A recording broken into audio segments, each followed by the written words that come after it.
Well, hey there. Welcome once again to the Everyday Missionary Podcast. This is episode 273, and it is the last episode for probably 3 weeks this time. Gonna have a little bit more of a span. So, woke up early this morning. You can hear my voice. Got some allergy action going on. So I'll probably kind of have that raspy, cool voice that I always wish that I had, but I don't really have. But anyway, so woke up early, and I'm going to get this podcast in because by 10 o'clock tonight, I am on a plane flying over the North Pole. Yes, that's how we get to the UK nowadays. We fly over the North Pole, and I'll be going to the UK. I'll be over there for about 3 weeks-ish, which means I won't do a podcast till the first week of June again. So I wanted to get up extra early, get this thing in the can, get it out into the real world, though some of you, by the time you see this, I will or you listen to it, I will probably be somewhere in downtown London hanging out. I don't know. We're going to find out. So that's kind of the plan. So getting this thing put together, I don't know if it's going to be just like short, sweet. I don't know if it's going to be long and messy. I'm not really sure. We're going to see where it kind of goes a little bit. But I know what my focus is this morning. And I hope that, and what I kind of share with you a little bit in this podcast this week, is an encouragement actually to being an everyday missionary, because it would be hopeful. And it would be hopeful in the sense of saying, hey, the clan isn't getting truly smaller in the biggest scope of things, but the clan of Jesus is getting bigger. I say clan because I'm going to London for 4 days and immediately up to Scotland for about 2 weeks. And so clan, you know what I mean? That's what we are. We're clans in Scotland. Going back to the Boswell homeland, because it was Ransom Boswell that immigrated from Scotland to the United States, and hence the Boswells are here. So anyway, I'm getting sidetracked now. So here is the thing. I've been recently hearing a lot of speak on a topic or a word, and every time I hear it, I'll be honest, I get a little cringy.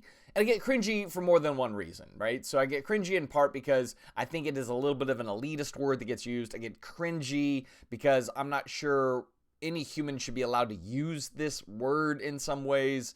And I get cringy because it doesn't even seem to fit the full biblical pattern for me. Now, it may fit kind of a niche within a pattern that we're going to talk about. I'll kind of get into that in a minute. But I think it overlooks some other really important things, of which those important things give me a great deal of hope and optimism and encouragement to keep doing this thing of living out faith in Jesus in the real world, all right? So you're like, what's the word? What's the word that bugs Matt? Okay, the word is the word remnant, all right? Remnant is the word. And like I said, lately I've been hearing groups talking about, there was a conference recently and it was all about being a remnant. And it was kind of like, we're the remnant left on earth, right? And I've heard other times, there's Remnant Church, which was Gwen Shamblin, the girl with the big hair that wanted to encourage everybody to lose weight in Jesus' mighty name, her church was called Remnant Church, right? And throughout the years, I've heard different groups kind of talk about this. And what they're kind of saying in that is, hey, we're it, all right? So God has always left a remnant. The remnant is always really small, and we have the decoder ring. We have cracked the truth. We are the only ones in real relationship to God, and thus we are a remnant. What's weird for me is I go, that word remnant isn't too far off from the word cult when a group says they're the only remnant or they are a remnant. I'm like, well, that's what cults say. We're the only ones that figured it out. We're the only group. We're the exclusive chosen ones, and everybody else is just out of luck. Too bad, right? So I get pretty cringed out and worried about that word remnant for all kinds of reasons. And I think this is what it comes down to for me. We do see the word remnant in the Bible, mostly in the Old Testament, just a smattering of times, I think maybe 4 times in the New Testament, and every time in the New Testament, it's quoting the Old Testament references to a remnant, or has this idea of a remnant from the ideas that were in the Old Testament about a remnant. So here, let me start kind of with that. So there are certainly times in Israel's rebellion where, they're following other gods and they're doing wonky stuff and they're not really putting the God of Israel first. And God will roll in and say, you know what, I'm going to punish Israel for this. But in the midst of that, there is still a remnant of faithful Israelites in the nation, all right? Now, here's what's important about that. All Israel, and I've said this before on the podcast, and I know this kind of throws people off kilter a little bit, but all Israel was elect. by God. All Israel was God's chosen people. Therefore, when God punishes Israel, it's not like he's sending them to hell. He's punishing his own kids, all right? This is his people. He has said, we are in a covenant together. The first covenant made with Abraham makes you my kids exclusively no matter what you do. The second covenant with Moses had to do with relationship. And when they would break the Mosaic relational code, God would respond with discipline on his own people. So all of that judgment you see in the Old Testament doesn't necessarily need to imply that, oh, and therefore they all died and went to hell. Because A, there's not really hell in the Old Testament as we understand it. And even B, what little echoes we do have, like the Valley of Hinnom and things like that, like for them, notions of destruction or somehow like death related to sin was not as much metaphysical as physical, right? Like you cease to exist on the planet, you die. Like that's the ultimate judgment of God, is you die, which is why the ultimate judgment for violating certain laws is execution in the Old Testament, and violations against God was just that generation died or that group of people died or whatever it is. And so you see that in Numbers, you see that track out throughout Israel, especially in the prophets getting pulled off to Babylonian exile, or even before that, Assyrian exile. All of that was just God saying, you know what, your life as you know it ends in this life, and it either becomes more miserable and you're not thriving, or you literally die.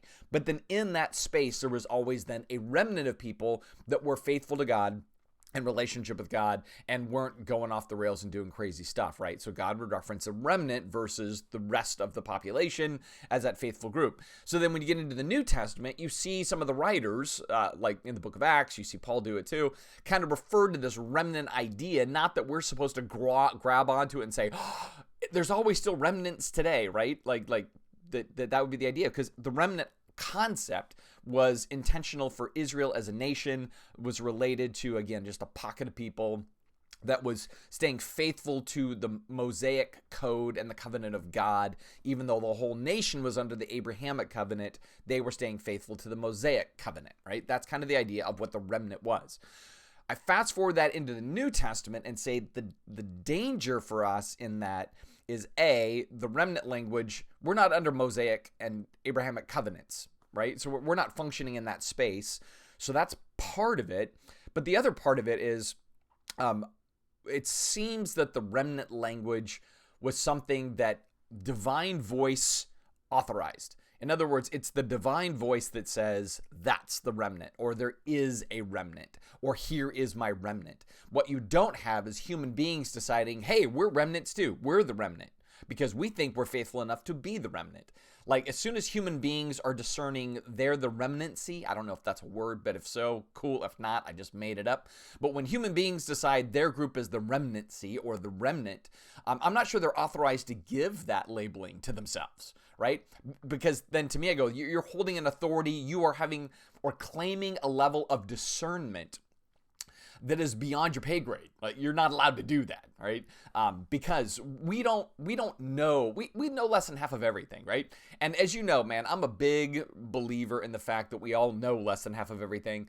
And there's a lot of things we think we're getting right that we're getting wrong. And there's some things that we think are wrong that may in fact be right, because God has limited our ability to have knowledge. Paul says, hey, we see dimly in a mirror. Like, he does us a favor. He's like, right now, what we see is dim. All right. So we should be good about that. We should understand that kind of our ability to comprehend the Almighty, our ability to really kind of plumb the depths of the scriptures, our ability to truly commune with the Holy Spirit in such a way that he teaches us everything. There's a lot of limitations in all of that, just a ton of limitations. And that's okay, because that should keep us humble. That's why I'm always surprised when people get really proud in the certain kind of faith traditions that they hold, or proud in the theological traditions they hold. Like, hey, again, we know all mysteries. We understand this better than everybody else. I'm like, but I think God built us to be dim-witted a bit, like ever since the fall, because what was really at the center of that decision and the story of the fall was they wanted to shift gears from trusting God to being all knowledgeable like God, right? So that was, at least for me, the basic architecture there was God said, all right, I want you to trust me. And they go, we could trust you, but we would rather have all knowledge like you. And so we're going to go ahead and take the step to be knowable, or knowledgeable rather, more than kind of dependent on you. And what's the result? Well, now they know, and it's bad. And so now they're going to think they know, but they don't really know, because now their knowledge is going to be skewed. And that knowledge skew is still true for all of us, which is why I always say, hey, this is why you have Baptists and Methodists and Lutherans and Episcopalians and Catholics and Eastern Orthodox and Coptic and, just Ethiopian.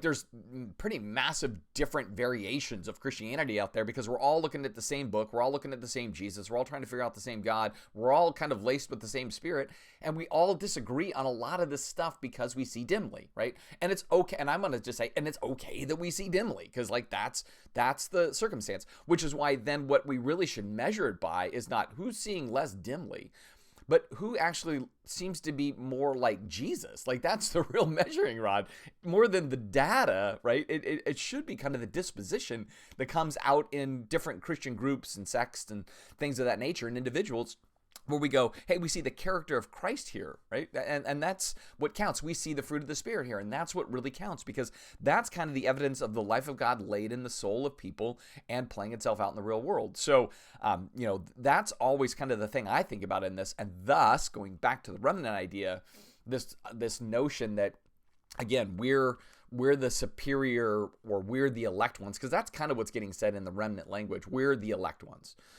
And we know we're the elect ones. So can we just call it out now and say we know that we are, And a lot of times that's driven by because we got the right information. We've finally been able to understand this book better than everybody in most of human history, except for the little vein that kind of we are all connected to. And I go, man, I think that's bad. And I think that's bad for a number of reasons. One, I think it kind of smacks of kind of a theological pride that is in there that just says, again, we know better than everybody else. I think that's part of the danger. I think another part of the danger is it then writes off a lot of other Christian expressions as being non-remnant or even non-Christian and not really saved, and that whole game that gets played there. And I think that's a dangerous thing. I think it's a dangerous thing because ultimately, too, it creates in the people that are not sure if they're a remnant insecurity and instability. Like, well, they say they're the remnant. I guess we're not the remnant. What does it mean to be a part of the remnant? What I got to do to be a part of the remnant, right? And I think that's a risk. And I also think within the remnant idea, there is this, hey, because we've nailed it down, we don't need to explore anymore or question our own dogma or orthodoxy anymore. We've settled it. And so because it's settled, we just need to keep reinforcing a thing because it's so settled. And so, they really anchor their dogma so tightly and usually very definitively. Like it's not like, hey, 3 principles, it's usually like 50 principles. And it's so deeply particular that, again, it becomes like, unless you believe these 77 points, you're not a part of the remnant, right? And so, which I hear this language, I hear it in different quadrants, right? So I hear it out of certain kind of fundamentalist Calvinist quadrants, but I also hear it out of some kind of Pentecostal, third wave, kind of Hillsongy kind of groups at times or whatever else too. And certainly some of the Pentecostals that are much more politically oriented, kind of Christian nationalism oriented, they love to use the remnant language a lot too. And all of it, I just go, man, there's a fine line again between remnant and cult when you start saying you've got it all figured out, right? Because as I've been advocating, I don't think we have it all figured out. And that's okay. Now, does that mean that I'm just kind of a relativist when it comes to the Bible, and because you can't really get it, don't try to get it? No, we all seek to try to get it. And in that, here's again the thing I'm really committed to. In the seeking to get it, what should be the driver in that is wonder, curiosity, humility, a sense of I want to grow in these graces and fruit of the Spirit, like that. Those kinds of things should be the motivator. What shouldn't, I think, be the motivator is I just want all of this intellectual information. I want theological knowledge so that I can have some kind of biblical debate, or so that I can know that I'm most right. Like all of those things I think are really, really unhealthy. Because I don't think God gave us the book for that purpose. I don't think God gave us the faith for that purpose, or the Holy Spirit, certainly not for that purpose. Jesus didn't come into the world for that purpose. He came into the world to transform a people, to be an actionable group that's bringing this upside down kingdom thing to bear on a very upside down world. So if anything, the world's upside down, the kingdom's right side up, but it comes into the world so strangely, it looks upside down, but it's trying to flip the world right side up by that which what we do, right? And so that is why then we exercise the things that we do that are definitively Christ-centric. In fact, one of these days I'm going to do a podcast. That'll be the most provocative thing I say all day. It's going to be why I hope Christianity dies.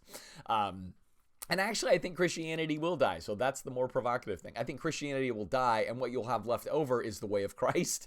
Because Christianity is still kind of, we're kind of bloated with some of our baggage of history, some of our baggage of getting into all the weeds of details of things that I don't think Jesus cares about so much. And so it's another kind of ism in the world in some ways. And I can't wait to see more and more as generations come and go, kind of peeling away the layers and getting back to is the better word, getting back to the core of what Christ really was doing in the world once it kind of gets deinstitutionalized. And again, because I shared in the last podcast on post-millennial, things are getting better. The church is going to get better too. Christians are going to get better at all of this stuff. And we're going to realize what really matters and what doesn't matter. I think we're going to coalesce and unify more than we're going to be so divided. We may see the inverse of denominationalism where it just fragmented into thousands of things. Maybe they recoalesce into more kind of globalized, unionized kinds of things where there's more of a one-mindedness of the church in the world. Like that's kind of where I do think it's going, which I know is crazy, but I'm really excited about that. And again, is the opposite of the remnant idea. So, right? So it's like acknowledging that Jesus is on the move and working in all sorts of cultures and all sorts of ways and all sorts of different, quote, Christian backgrounds. And he is healing the world as he's doing healing in his church. And we get to be a part of that. Which is why then I go, we don't want to get trapped into the language of we're the only group or we're the most right group or this little pocket over here, they've solved it all. And this is the most faithful way to be a Christian. Now, I think there may be many pockets out there, and that's the most faithful way for any given individual to be a Christian. And that's totally healthy to me. Like, if the best way for you to be a Christian is in a Baptist church, that's awesome. If the best way for you to be a Christian is in a non-denominational church, awesome. Lutheran, awesome. Catholic, awesome. Methodist, awesome. Like the Brethren movement, I mean, like, I'm just saying there is this part where, this faith of ours resonates more in some environments and less than in others. Like you put me in like a real Pentecostally church and I'm pro gifts for today, but I'm uncomfortable in that space. I'm just the whole time on edge. I feel pressure. It's not a judgment against them. I'm just saying it's not in my conscience, comfort level range. It's not how I sense God or whatever else.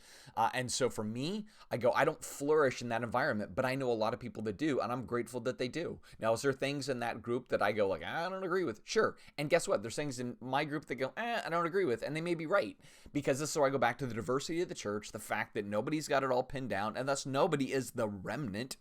If anything, it's just the people of God in the world. That's what God is doing, right? Now, I'm sure in that there are people amidst the people of God in the world, or at least people who think they're a part of the people of God in the world, who may not be the people of God in the world. Like their motives are X or Y or Z, whatever it is. And so they think they're a part, but they may not really be a part. But guess what? I don't get to make that decision. I never get to make that decision. I see nobody in the New Testament making that decision. Jesus can make that decision, but Paul never makes it. John never makes it. Peter never makes it. Matthew, Mark, Luke, they don't make those decisions of who's in and who's out. They warn that, hey, some people can think they're in and they're out, but nobody actually says, you guys are out. And here's why I know that you're out. Like outside of disbelievers, like they just don't believe, right? We see Paul at best saying, I'm concerned I got to come back and see the gospel instilled in you. But he doesn't say, you guys were never saved, right?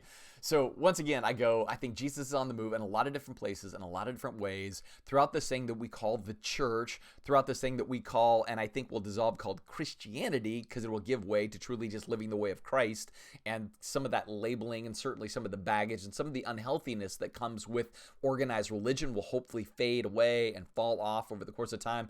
I think we're only halftime right now with the church in the world because there's a lot of baggage that has to fall off. There's a lot of institutionalism. There's a lot of love of money. There's a lot of love of power. There's a lot of abuse. There's a lot of bad things, which is in part why I stay in this tradition. I stay in the tradition because I, like probably you and many others, we see the toxic parts, we see the broken parts, and we've got to be the change, man. We just have to be the change. We have to bring a different vision to bear because the world desperately needs to see a healthy expression of lives in Christ, and we get to do that, right?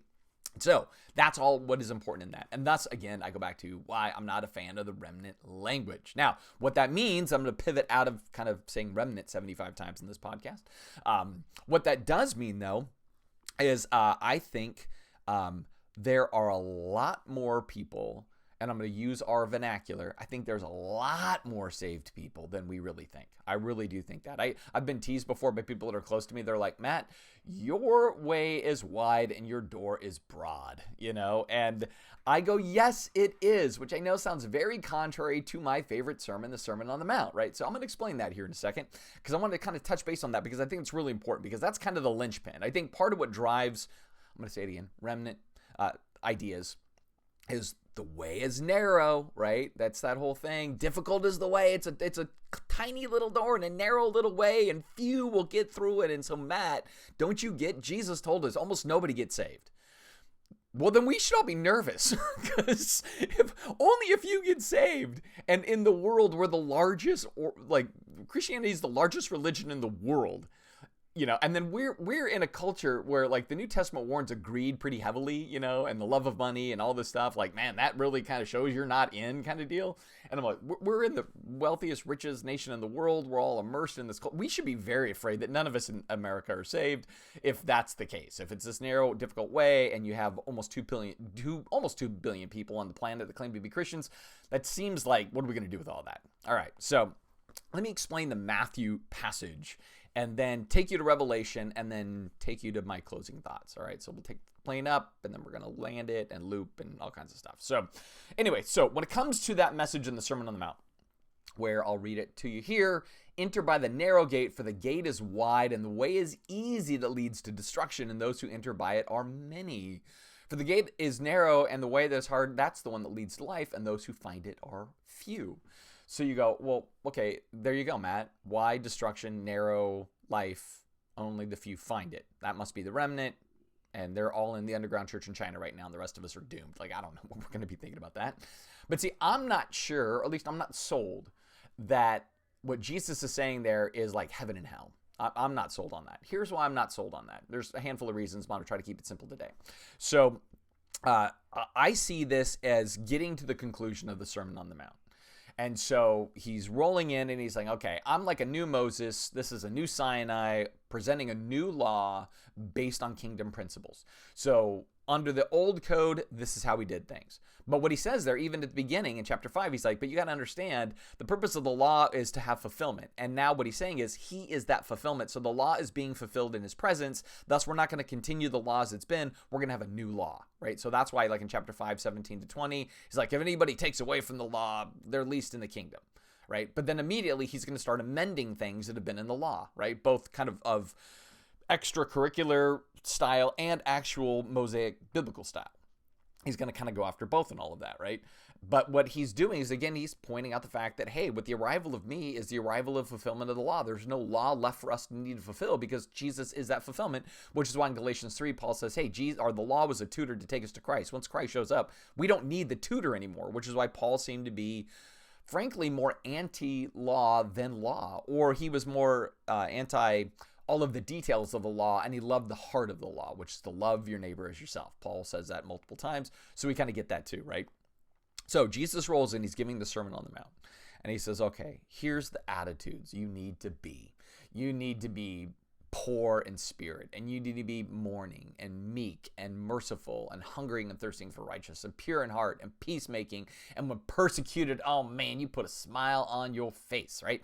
And he has all that stuff, and he says you're salt and you're light, and then when it comes to broken relationships, you need to mend them. When it comes to your word, you need to keep it. When it comes to your enemies, you need to love them. You need to turn the other cheek, go the extra mile, all those wonderful things. You want to give to the poor. You want to pray to God in a whole new way, wanting the kingdom to be on earth as it is in heaven. You want to fast, but don't let anybody know you're fasting, because you're doing it because you want to see God move in the world. And then when it comes to the stuff of the world, don't worry about the stuff of the world. Don't worry about your money. Don't worry about your health. Don't worry what you're going to get tomorrow. Seek first the kingdom and its righteousness, and all this stuff's going to be added to you. Now, when you do that, you're going to be tempted to judge, but don't judge lest you be judged. That's a bad thing. Worry about what's going on in you more than you're worrying about what's going on in somebody else. How do you get to that? You ask, you seek, you knock, because the bottom line is this: however you want others to treat you, you treat them. That is the whole law and prophets, right? So then he's saying, here's the spirit of everything we're now letting go of. We're still going to maintain the spirit of it. And after saying all of that, he says, so enter by the narrow gate. And the way I would understand this, because that's where it leads to, is he's like, everything I've told you is that narrow gate. Now, is he saying the way we get to heaven is doing the Sermon on the Mount? Well, if so, then it's work salvation. I don't think that's what he's saying. I think the narrow way that he's talking about that few are actually going to choose is doing the Sermon on the Mount. Like, he's just spent what we're going to call 3 chapters. There weren't chapters then, but he's just spent this whole thing laying out his vision for the world. And it's going to take tremendous self-sacrifice on the part of people to embrace that. And he knows many people will say, no way, too much, requires too much faith, requires too much sacrifice. I'm better at judging people than worrying about myself. I'm not going to if somebody sues me, I'm not paying double. That's stupid, Jesus. That's totally stupid. Yeah, my friend and I, we had a fight, but I'm going to keep going to church and worshiping God and not reconcile the fight because they started it, whatever it was. They didn't understand me. We just got to beef, blah, blah, blah, blah, blah. Like everything that's in there, the marital crises, the infidelity crises, the lust crises that he deals with. I don't want to address any of that, Jesus. Come on, man. Like, he knows that's a narrow way. But that's the narrow way that leads to life. And I think when he's saying life here is he's talking about flourishing. He's talking about the betterment of the world. He's talking about how the kingdom comes on earth as it is in heaven. The more we do the Sermon on the Mount, the more life comes, because that is the road to life. It's hard. Many people say, I don't want to do it, but that's where transformation comes. Destruction is look out for yourself.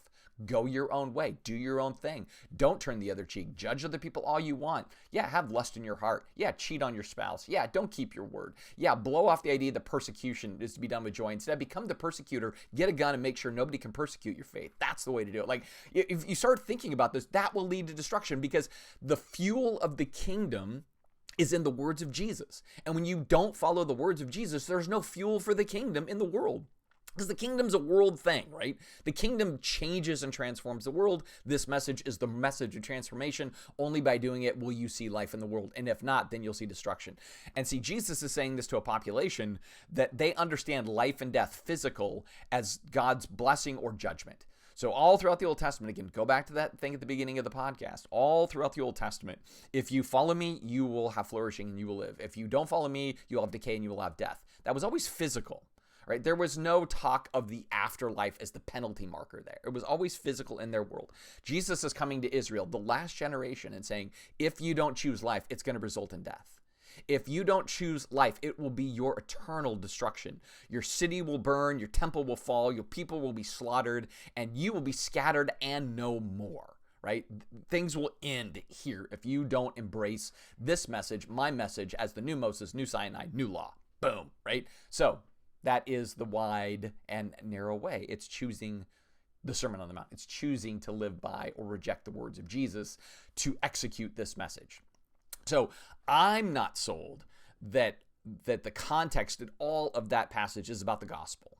I'm just not sold on that, right? So I don't see the where it leads to in that, and even what it comes out of in that is being the idea of believing in Jesus or not believing in Jesus is the central purpose of the wide and narrow way. I think it's the wide and narrow way is doing the Sermon on the Mount or not doing the Sermon on the Mount, right? That's kind of what's faced there. And then from that, he's like, hey man, you're going to know a tree by its fruit. There's going to be some that think they're in, but they're not. They think they're doing what Jesus wants them to do, but they're not, because in their heart, maybe it's greed, maybe it's lust, maybe it's whatever, who knows what. And then he says, just build on my words, man. Build on a good foundation. You can do this. Make it happen. It can happen, right? Kind of thing. So that's the heart behind it. And so many will not choose to do the Sermon on the Mount. I see today, like I see lots of American Christians that are like, nope, not doing that, not doing that, not doing that. The government wants to persecute me and I'll fight the government. Like Jesus said the opposite of that. Does not say to fight the government when they persecute you. Literally says the opposite. Nope, doesn't matter. I don't care. I don't believe that. I'm going to do it anyway, right? Like that's kind of the mentality, Or again, turning the other cheek, not going to do that. Loving your enemies. Nope, my enemy's a jerk. I'm not going to do that. Like there's tons of Christians that just blow off the Sermon on the Mount. They're choosing the wide way all the time, man. And I go, that's the problem. It is the problem. We're choosing the wide way all the time. We need to choose the narrow way. Yes, that's true. But I think that's still the context. Are we going to do this radical, life-changing, world-flipping message or not? Right? But here's the good news. Actually, over the course of time, many have. See, I think in part when Jesus says this, he also knows that his culture will not do it, right? He knows his culture is going to choose the wide way. They're going to result in the destruction of their civilization in 70 AD. From 66 to 70 AD it comes, it happens. So that period, the fall of Jerusalem, is very much the eternal destruction methodology of Jesus. You're going to die, you're going to be destroyed, you're going to be wiped out. The valley of Hinnom again and Gehenna and all of that is related to those Old Testament ideas. This is what's going to happen to you, right? So you're going to come to an end, Israel, because you don't turn and embrace the kingdom, right? You're not going to embrace the messenger of the kingdom, the message of the kingdom, and the marching orders of the kingdom. You're not going to do any of those things. So it's going to come to a close, right? But the gospel then, the message of Jesus or whatever else, it does spill out into the Gentiles. And the Gentiles embrace the Sermon on the Mount and the Sermon on the Plain. And the church begins to grow and to spread, and more people say, I'm going to choose the narrow way. I'm going to choose the narrow way. And they keep multiplying that vision of the narrow way.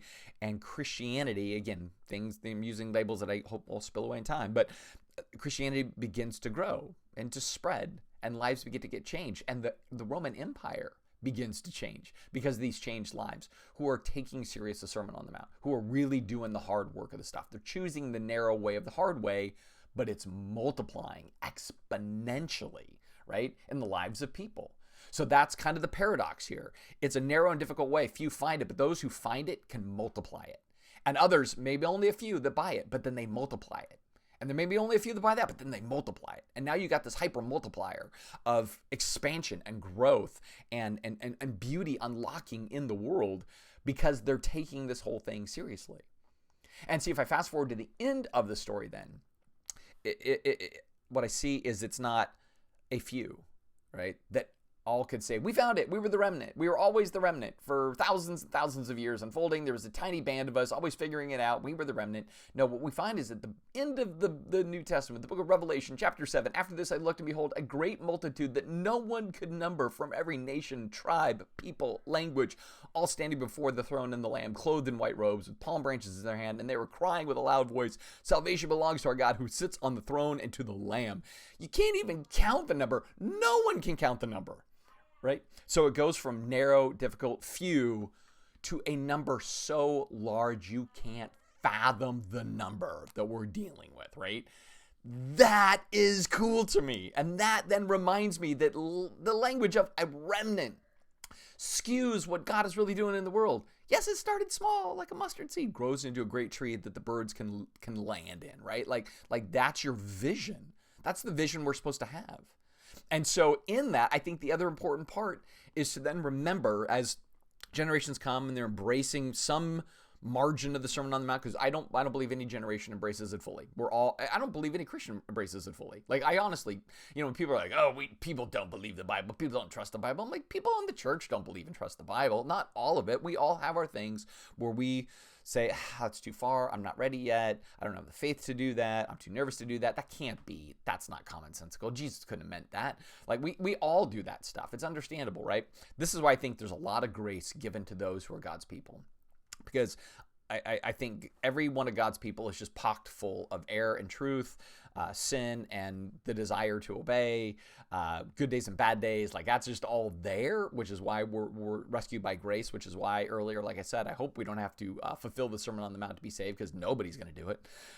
And so his grace is always sufficient to our weaknesses, but we're all kind of growing in that grace, and we're all hopefully wanting to strive to be more dependent and more usable and more humble in what we do, and in that have a joy that is palpable and attractive, and a life that seems so odd but interesting to people, and that would bring little by little transformations in wherever we're at, and you continue to see the spread. You continue to see this innumerable number added to all the time based on what we do.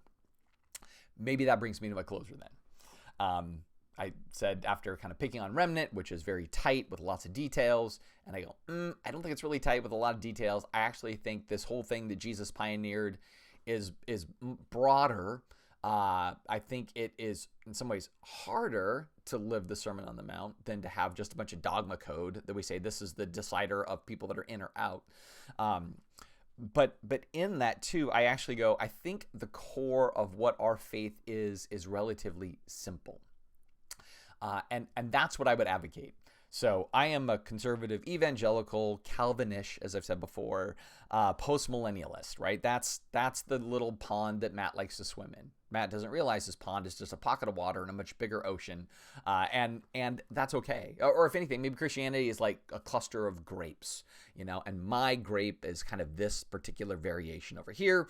And my grape would only thrive in certain parts of the country, much like a grape. You know what I mean? Like I would not do well in the Bible Belt. I would not survive very well in certain parts of the country as the kind of pastor I am with the kind of perspectives that I do have. I can do fine in the Pacific Northwest. I cannot do fine down in Louisiana, right? And so, but that's my grape. And then there's my friends down in Louisiana, and that's kind of their grape. And in Louisiana, you might have the Southern Baptists, and you, again, might have a Methodist, different kind of grape. And you're going to have the Arminians and the Calvinists, and it's a different kind of grape. And you're going to have people that believe in penal substitutionary atonement, and that's their grape. You're going to have others that believe in, like, I don't know, scapegoat theory, and that's their grape. And others that are Christus Victor, and that's their grape. And, like Eastern Orthodox, that's their grape. Catholic, that's their grape. It's just, and that's okay because it's all the cluster of Christ's people as different grapes. I think that's good. That's okay. And so for me, I always go back to what do I think is the center hub of our shared orthodoxy under this banner called, at least for now, Christianity. And by the way, I'm not against Christianity. I just want to be clear about that. If you made it to this point in the podcast now, I'm not anti-Christian at all. I'm just saying I think it's loaded up, and I hope that kind of spills off, because it didn't start off being called Christianity either. Jesus never called it Christianity. So I, in part, kind of think that way, where I'm like, he called it the way. And I'm like, I kind of like that. I almost preferred the way. It's very Mandalorian. Though before the Mandalorian said it, Jesus said it. But we're on the way. We're doing the way. We're fulfilling the kingdom way, and that's way cooler than me. Christianity was actually a pejorative thrown to us at first, then we embraced it. Like Methodism was a pejorative, eventually embraced as the label. I hope some of these labels spill away. So what is then the central thing, the bundle, the ball, the hub of Christianity? Well, I bring it back to the Revised Nicene Creed. I really go, hey, if this is what you as an individual, you as a community of faith hold to me, you're God's family. I don't get to discern whose hearts are in or out for real. I don't get to discern the metaphysics of a soul in any of this, but I just go, hey, this to me is Christianity, which is why then some people say, Matt, your door is too broad and too wide. I'm like, right, because my version of Christianity, what I think is our dogma, if you will, I have it in front of me. It will take me maybe a minute or less to read, and I think that's it. I think that's our Christianity. All the other stuff, right? So all the different theories on atonement, all the different ideas on spiritual gifts, all the ideas on, whatever versions of hell you want to pick, whatever versions of, how you run a church, whatever versions of how you face Scripture. Is it inerrant and inspired, or it's just inerrant, or it's just inspired, or, all these different things we'll have these debates about. Like, I've got tons of books behind me here having every kind of possible theological debate in the world over every kind of theological idea in the world. What is the nature of sin in the lives of people? What is the age of the earth related to Genesis? I mean, all these debates. And I go, you know what? None of it makes Christianity Christianity. None of it does. Here's what makes Christianity Christianity. We believe, or maybe it makes the way. We believe in one God, the Father, the Almighty, the maker of heaven and earth and all that is seen and unseen. We believe in one Lord, Jesus Christ, the only Son of God, eternally begotten of the Father, God from God, light from light, true God from true God, begotten, not made, one of being with the Father. Through him all things were made. For us and for our salvation, he came down from heaven. He became incarnate from the Virgin Mary and was made man. For our sake, he was crucified under Pontius Pilate. He suffered death and was buried. On the third day, he rose again in accordance with the Scriptures. He ascended to the heavens and is seated at the right hand of the Father. And he will come again in glory to judge the living and the dead, and his kingdom will have no end. We believe in the Holy Spirit, the Lord, the giver of life, who proceeds from the Father and the Son, little addition there eventually, and who with the Father and the Son is worshiped and glorified. He has spoken through the prophets. We believe in the one holy, universal, apostolic church. We acknowledge one baptism for the forgiveness of sins. We look for the resurrection of the dead and for the life of the world to come. Amen. That, my friends, is the core of what Christ was doing in the world. That's how simple it is. And I go, whoever believes that is, I guess, a part of the remnant, right? And therefore, the remnant isn't a remnant. It is a multiplicity too large to count. Boom. Revelation of John, right? Too large to count. And that encourages me. I've never understood why we want to talk about how many people aren't really saved. and think they're saved. I'm like, what a bummer. That's a downer. I'd rather talk about how many people are really saved, and maybe they can grow in their relationship. Maybe they can learn in their relationship. Maybe they're kind of in a road of decay more than they're on a road of flourishing, which robs them and robs the people around them. It doesn't love them. It doesn't love their neighbor. It doesn't love their God. Let's talk about all of that. But I don't want to get into the whole, like, only a few of us are in, the rest of us are out, and yay me. Like, I'm like, no, man. If anything, let's all kind of inspire one another to completion. And in our different little clusters of grapes, in our different clans, whatever we want to call it, our tribes, saying, hey, keep going after it over there. You're not my flavor and version, but you keep going after it over there. I love that, right? I know the temptations to not. It's like the disciples with Jesus. Jesus, look, they're doing stuff in your name, but they're not of us. And Jesus is like, whoa, man, if they're doing stuff in my name, then they're not against me, right? And if they're not against me, you don't be against them either, right? They may not be your jam, but don't make a big stink about it, man, because anybody that's doing my stuff is doing my stuff. And I think that creed is the stuff. I think that creed, like, that's the core of what it is. After hundreds of years of wrestling, all the churches throughout the known world at the time came together and said, we all agree on that. That is our faith, right? That's what I love about that creed. They said, that is after 400 years almost. We could all say this is what we agree on. How about after 4,000 years, we can all look back and still say that? That's what I would hope. Because right now we're at 2,000. And at 2,000, I think it's important for us to say, you know what? If that's what we all agree on, we're solid with each other. We're good. All the other stuff is details, which is fine in your little group, but don't hold your details against another person's details, your group details or ideologies against another group ideologies. Find joy, peace, comfort, worship in your ideologies, right? But be cautious at least in saying, and we're the remnant and everybody else is wrong. Because that doesn't need to be kingdom to me, right? That just really doesn't. And it misses out on the fact that Jesus is at work in a lot of different ways, in a lot of different contexts, because his community of faith is 31 flavors, man. It just is. It is the smorgasbord of beauty, of him revealing himself and the world through his people. And I think the more as people get that, I think the more we own that, we can celebrate what others are doing, man, the more effective we are going to be everyday missionaries.